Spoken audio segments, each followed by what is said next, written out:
Frane Family Brewers has opened up a second location in Milwaukee just south of Portland, so you're now less than a half hour away from their 20-plus taps of award-winning beer and consistently delicious food. Plus, they're in an old firehouse where they turned the old fire pole into a fully functioning tap, which I think is really cool. And if beer isn't really your thing, well, they also have 3 bars with seasonal cocktails. Frame Milwaukee is open daily from 11 a.m. to 9 p.m. Head over to framebeer.com for a full menu. That's PFRIEM beer.com. Doer Jeans is opening a store right here in Portland later this month, and if you haven't heard of them yet, let me tell you, they make stylish, comfortable clothes that are designed for a full day of living, from commuting to work to hanging out after. They're pioneers of blending technical innovation with everyday clothing without it looking like athletic wear. And you can try them out for yourselves now because CityCast Portland listeners get 15% off your first order. Just mention the code CCPDX for your in-store purchase, or you can go online at shopdoer.com/CCPDX. That's shopdoer.com/CCPDX for 15% off your first order.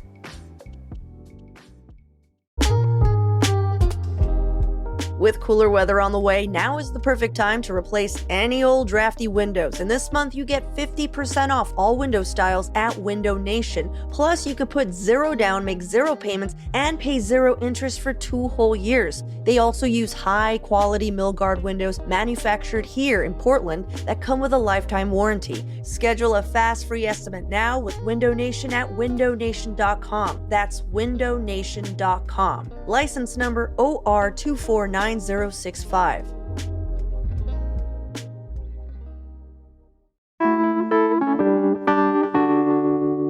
Our city tends to frequently make national news, and it isn't just politics or the president comparing Portland to hell, it's also our award-winning food scene. And recently we caught the attention of a major food influencer, Keith Lee, the New York Times, and even pizza critics from Italy, all within a few weeks.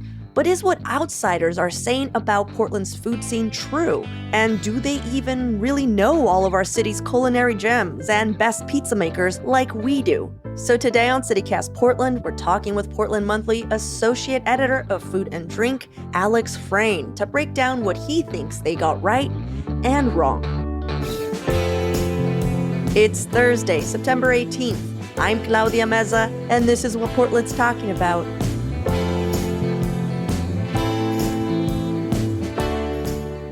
When we were looking at everyone's opinions about the Portland food scene, Julia, our producer, and myself, one of the first things we said was, I wonder what Alex thinks about this. So immediately I want to talk about Keith Lee, who is, if you don't know, one of the biggest food influencers on TikTok. Right. And he mainly usually goes to mom and pop Black owned spaces. So when he came to Portland, there was a lot of us that were like, uh-oh. We do have those. We just don't have a lot of them compared to Chicago or New Orleans, where he was previously. For reals. But I mean, just the kinds of foods that we assume that he's more drawn to, we're just like, well, he's going to fucking hate everything we have here. I don't know why. But he loved it. He claimed that Portland was one of his top food cities. Top 3. Yeah, it unseated Houston, which is incredible. I want to preface all of this conversation real quick by the fact that until he showed up at the parking lot of Gato Gato on TikTok, I did not know who he was. I'm not on TikTok. I'm not really much for food influencers in particular. Not that I have any animosity or anything like that. I just don't have any particular interest in it. My social media following is very much not in that field. Yeah. But then I found out more and more what a profound deal that was, especially for the places that he visited. Yeah. Well, also, usually, like I said, he hits these unknown mom and pop spots and he blows them up to the point where they become viable businesses. Before they were struggling. And so what was interesting is that when he came to Portland, I'm sure these places had a jump in business. Sure. But I don't think it was, I feel like Portland was just yeah, we know Keith. Right. There was a bit of that yeah, we know Gato Gato is good. Or we know, you know what I mean? But like you said, I'm sure it still helps. And I'm sure it helps for people who are coming in from out of town, who might be going to those places now. I know that when he came, he claimed that the Portuguese-Japanese fusion restaurant Terra May, which I had never heard of in Northeast, was the best in Portland. That was his take. He Right. even was like, I went to Cannes, I went to Akati, I went to like all these other like, you must go to these places. And he just was like, Terra May was it for me. What do you think about this take? I have a long thought about that. So I am familiar with Terra May. I wrote about the opening of Cascada, which is the spa that it's in. And when Yes. I was going to do my research there, it had not quite opened yet. And last time I was around the neighborhood, I stopped in for a cocktail and some milk buns, which are very good. The bar manager is certainly accomplished, but I didn't have any more than that. So I can't speak with a lot of authority around the actual quality of Terra May. Hmm. What I can speak to, however, is that while I think that from what I understand of Keith Lee's process, it's a very good one. For one thing, he often does not go in himself, so he does not draw attention to the fact that he is going in. Something Michael Russell did at the Oregonian, he's the food and drink editor for the Oregonian. For years of his career, he was completely anonymous. People didn't know what he looked like. He was very, very tight-lipped about where he was going, when he was going. He wanted to make sure that he was getting at as authentic of an experience as any other diner wandering in off the street would get. And that's exactly what Keith Lee does, and I really respect that about him. I really appreciated that about him. However, when you're working on the best restaurants of anything, whether you're talking about the best barbecue in town, and certainly when you're talking about the best restaurant in Portland, you can't say that after you've gone 8 places a single time each. Oh, of course. Yeah. That is not a strong enough gauge for a city's culinary scene. It just isn't. I mean, when we have, say, one of our restaurant critics like Jordan Michelman or Karen Brooks, when they go to review a restaurant, they go no fewer than 5 times. And I think that lends a lot more credence to a judgment of a restaurant is to get a more robust experience there. I mean, I don't think that, if you're trying to say like Keith Lee was like, I think he was just like, oh, in my experience, Sure. with my Totally. visit here, with the 8 restaurants, this was my favorite. Which is fair. I think the narrative then becomes Keith Lee calls this the best restaurant in Portland. Maybe that's more of the issue. Exactly. I think maybe there's some resistance from people who do this for a living and people who have a process of doing this to people like him. But I think in the end, his presence in the town is nothing other than positive. I think it's really great the way he brings attention. Judging from the crowd at Terra May when I went, I'm fairly certain before he got there, they didn't need a lot of help. And that restaurant, from my understanding, comes from a place of money. It certainly seems to be well seated.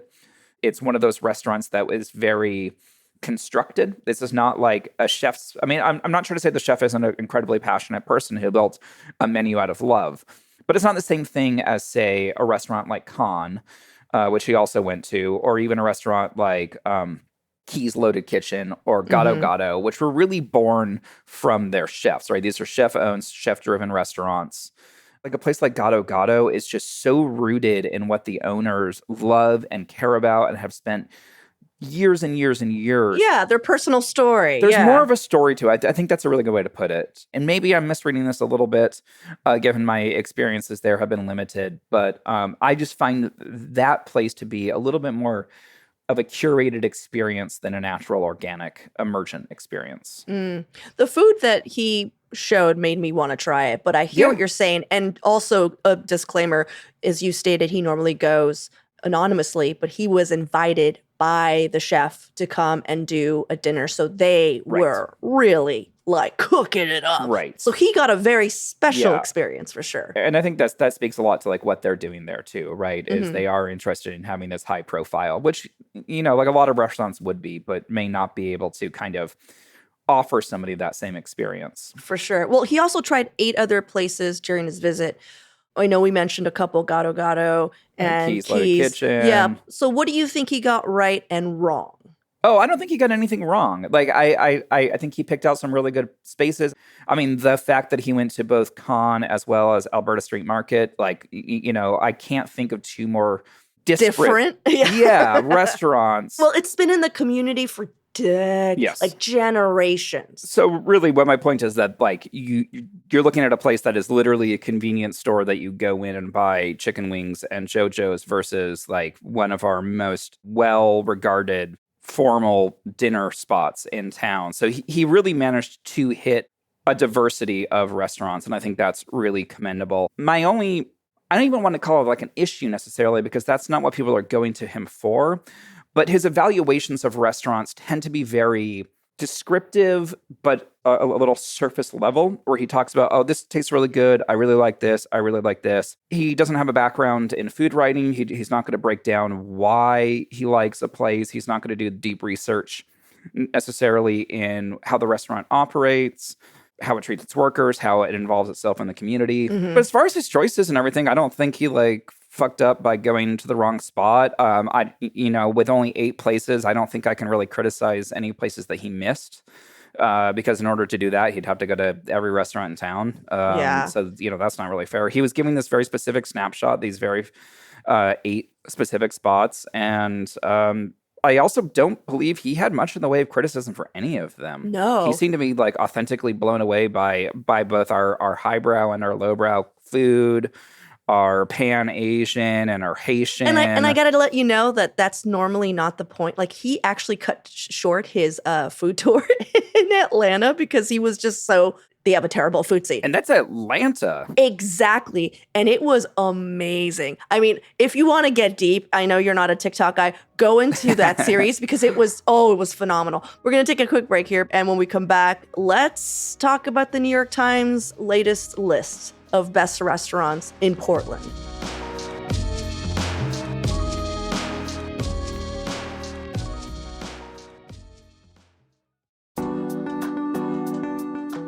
Traveling after Labor Day might be a cheat code because trails and beaches are less crowded and we're past all those scorching hot days. So if you're looking to explore a bit more of Oregon before the rains come, skip Airbnb and Vrbo and hit up Cascadia Getaways. They're locally owned and operated by Oregonians who love this state as much as you do. Plus, they're on average 5 to 15% cheaper than most of these larger vacation rental platforms. They've got stunning homes across Mount Hood, the coast, Central Oregon, and more. And if you're currently in the market for someone to manage your vacation property, Cascadia Getaways is always looking for local partners. Whether you choose to book with Cascadia Getaways or another property manager, remember just to book direct, book local, save money. It's a win-win. Visit CascadiaGetaways.com to book your next trip or connect with their team. That's CascadiaGetaways.com.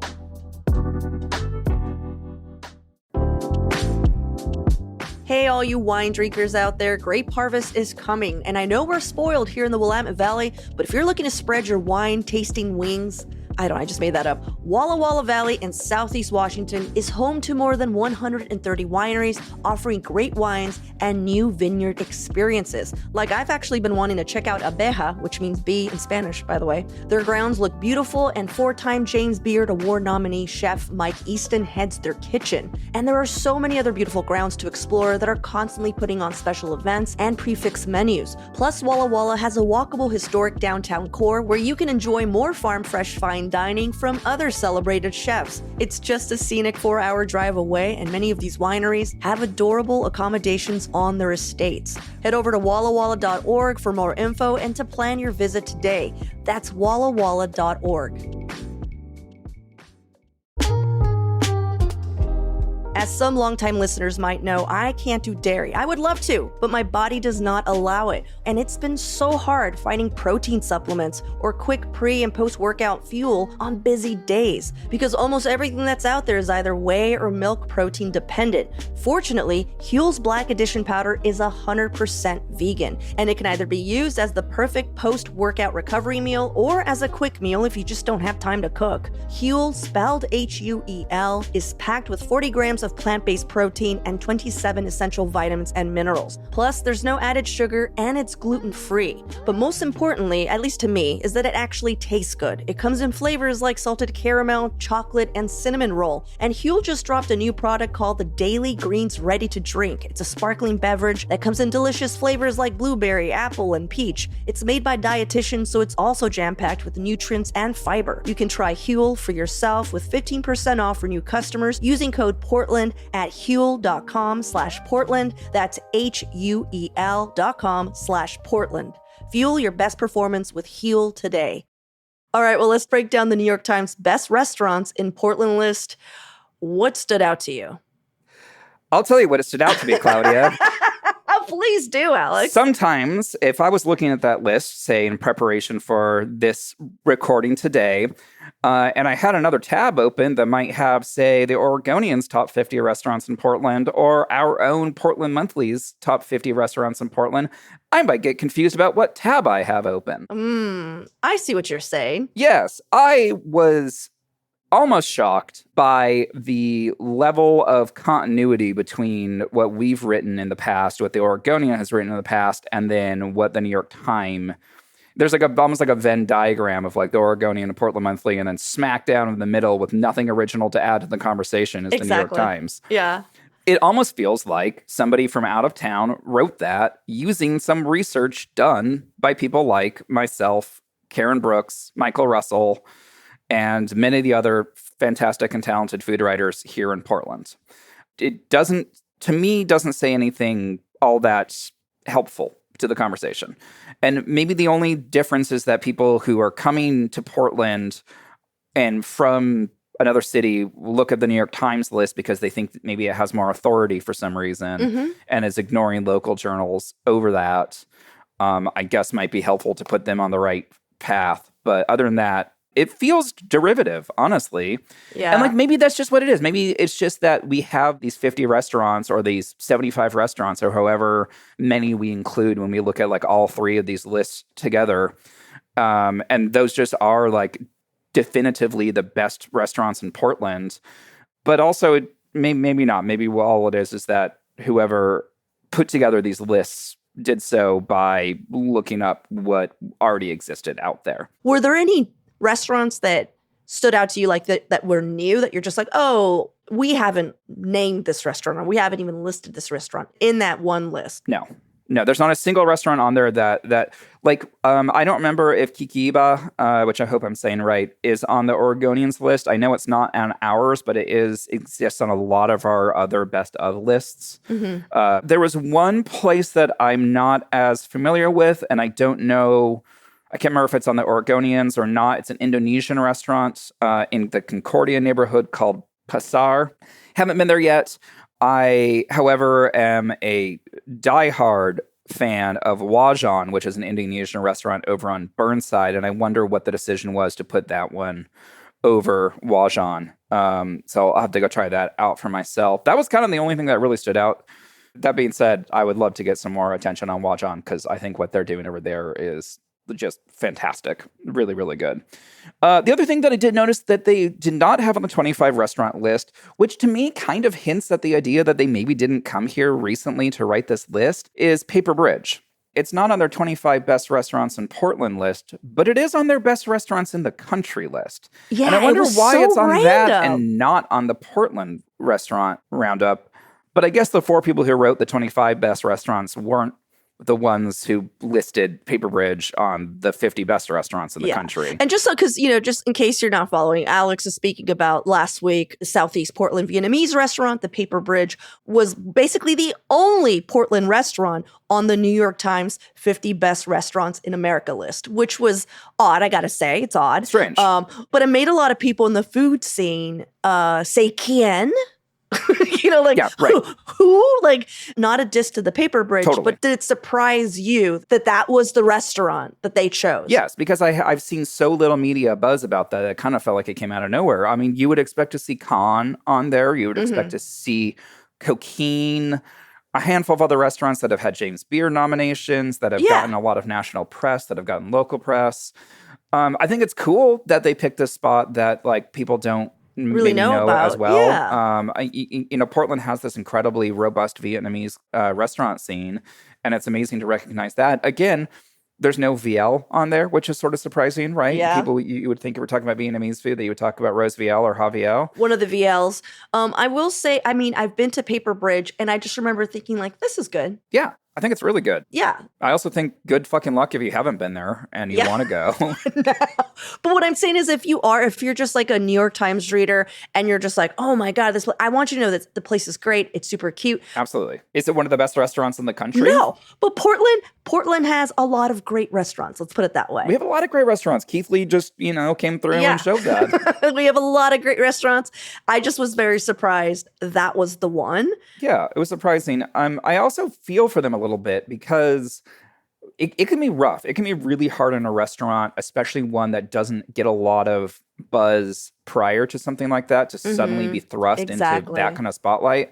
I remember this was years ago when Renata first opened, which is now mostly closed. The restaurant itself is closed.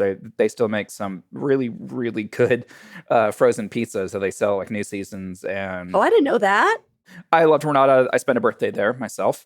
But I remember, I think it was 3 months after they had opened, maybe even less. It was a very short window after they opened that I believe was the Oregonian that called them the best restaurant in Portland.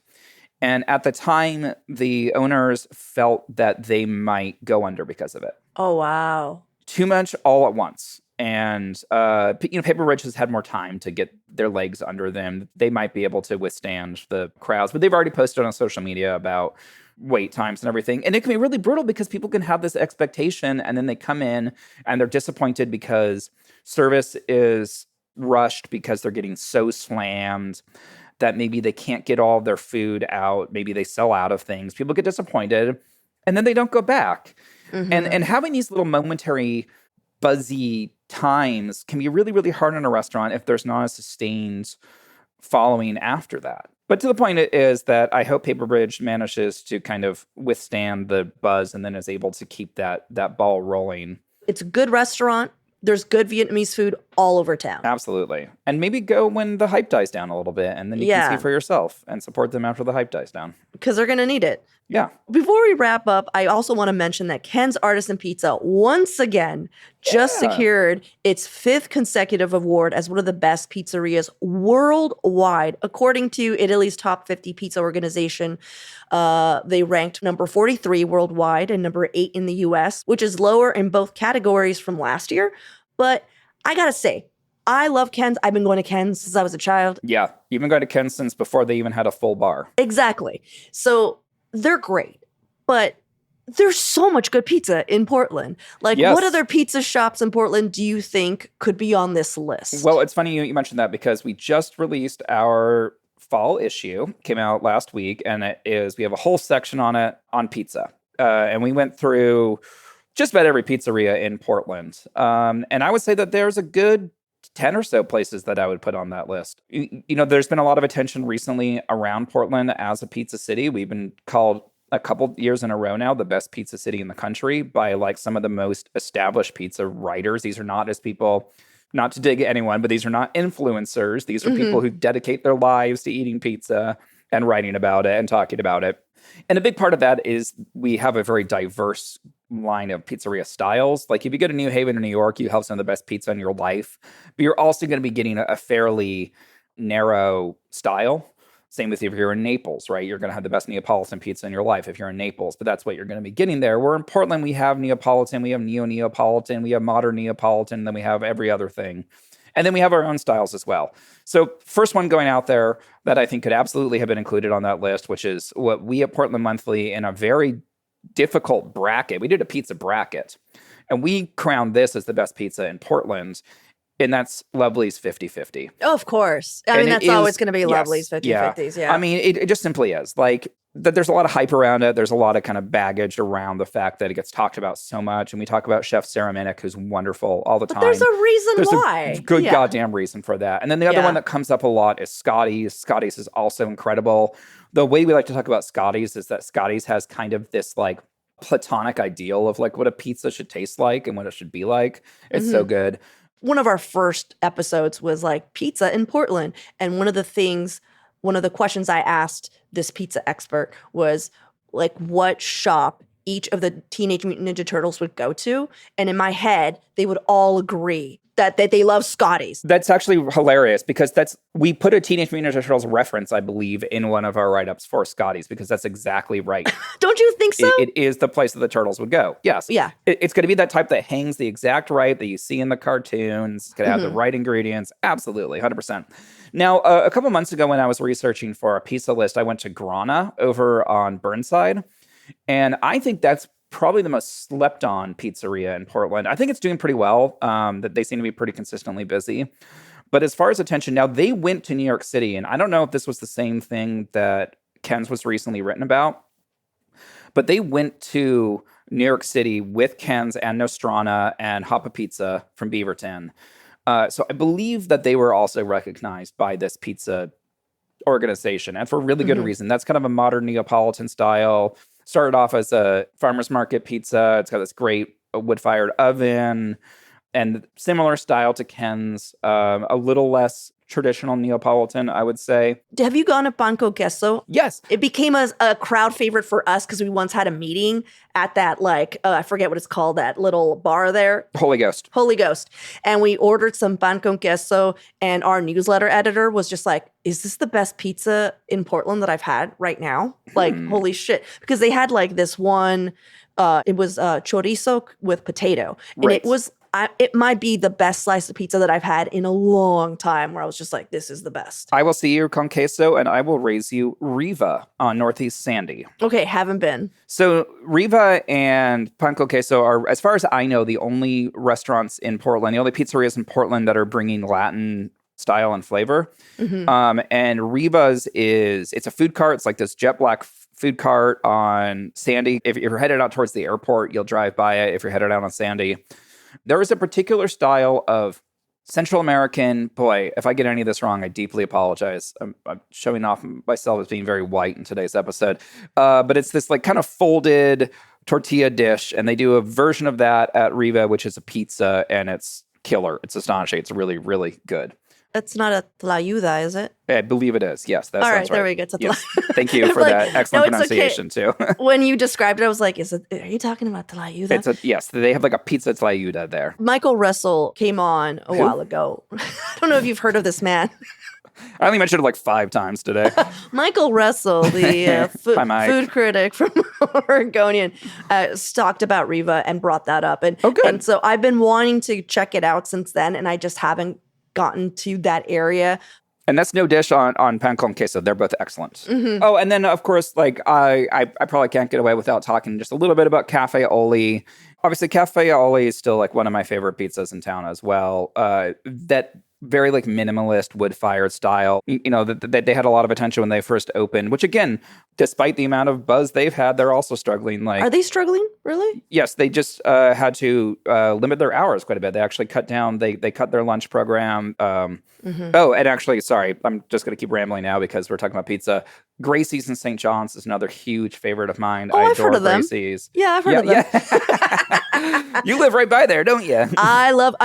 For the longest time, it was my number one go-to pizza. Well, if you live there, why would you go anywhere else? I thought it was also, I really, for a while, was like, this is the best crust. This is my favorite crust. I really love this. But when you have the same thing over and over, it gets old. Sure. But nevertheless, if someone came up to me and said, hey, Gracie's is the best pizza in Portland, I would go, yeah, okay. Okay. Yeah, sure. I'm not going to fight you. I don't totally agree, but I don't disagree either. It just depends on what you want, whether you want Lovely's or Grana or Cafe Oli or... An embarrassment of riches, really. Well, Alex, I love talking food with you, and I hope that what people get out of this conversation is that there are more restaurants than the ones listed, in the New York Times best list, and also the ones at the Oregonian or the Portland Monthly. Though, of course, the Portland Monthly is always right. Yeah, we're objectively correct every time we write about restaurants. No, I think that's a really good point. One of the things that I wish I could remember this as a sign off. There was a restaurant that Keith Lee went to that I did not recognize. And obviously, it's part of my job to go out to places I don't know, or new places, or older places that have been around for a long time. And that would be maybe a fun thing to talk about in the future, older established restaurants that don't get buzz anymore. Oh my God, yeah, wait, let's do that one. Yeah, if there's any accusation I receive as a food writer, it's that you only focus on the new spots. And I don't think it's an accurate complaint, but I also don't think it's an entirely unfair complaint. I think there's absolutely a focus on new spots because that's what people read, unfortunately. So there's definitely a world. But all I'm saying is that, like, if you do love dining out in Portland, like, maybe forget the list for a minute. Maybe just go find your favorite neighborhood spot, talk to the bartender or the cook or your server there, ask them where they go to those places, and then do the same thing there. And maybe you won't like it, but maybe you'll love it and you'll find a new favorite spot, and you can write me at afrane@pdxmonthly.com and be like, hey, asshole, why have you never covered this spot? What you shouldn't do, Claudia, is call me on a Sunday to tell me that my restaurant choices for Thai restaurants was lacking a place and then hang up. Wait, has that happened? Yes, how do they get your number? It's easy to get people's numbers in 2025. I mean, I have shared your number just randomly with people whenever they ask. Yeah, but how did they get your number? No, I don't know. I asked them. This man called me on a Sunday and told me to put a Thai restaurant on my list. And I said, "I'm sorry, do you work for them?" And he says, "I have my connections," and then hung up. That was it. And I was like, "Well, that's okay. Psychotic. Don't do that to people." Well, Alex, always a pleasure. Thank you so much for hanging out. Thank you so much. Always fun to come on and talk.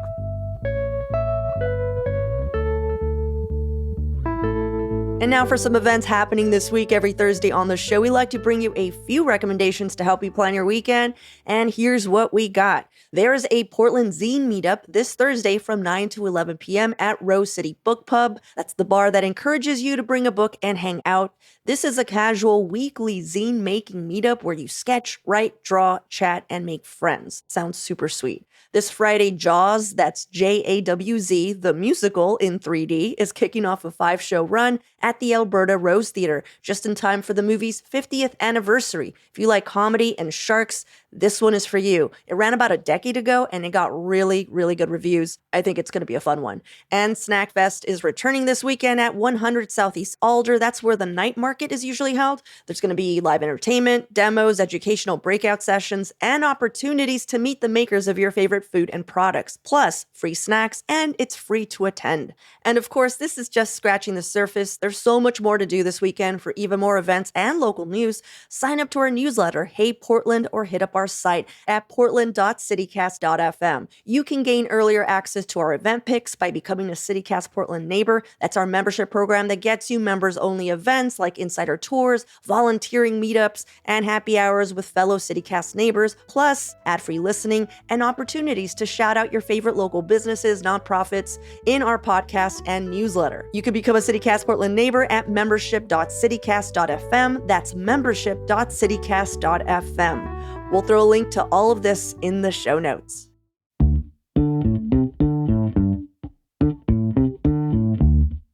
That's all for today here on CityCast Portland. Thank you so much for listening. If you enjoyed the show, share it with a friend or rate and leave us a good review. It really helps us out. And don't forget, you can support this show and get some great perks by becoming a CityCast neighbor. Just visit membership.citycast.fm for all the details. We'll be back tomorrow morning with more from around the city. Until then, see you at Slim's.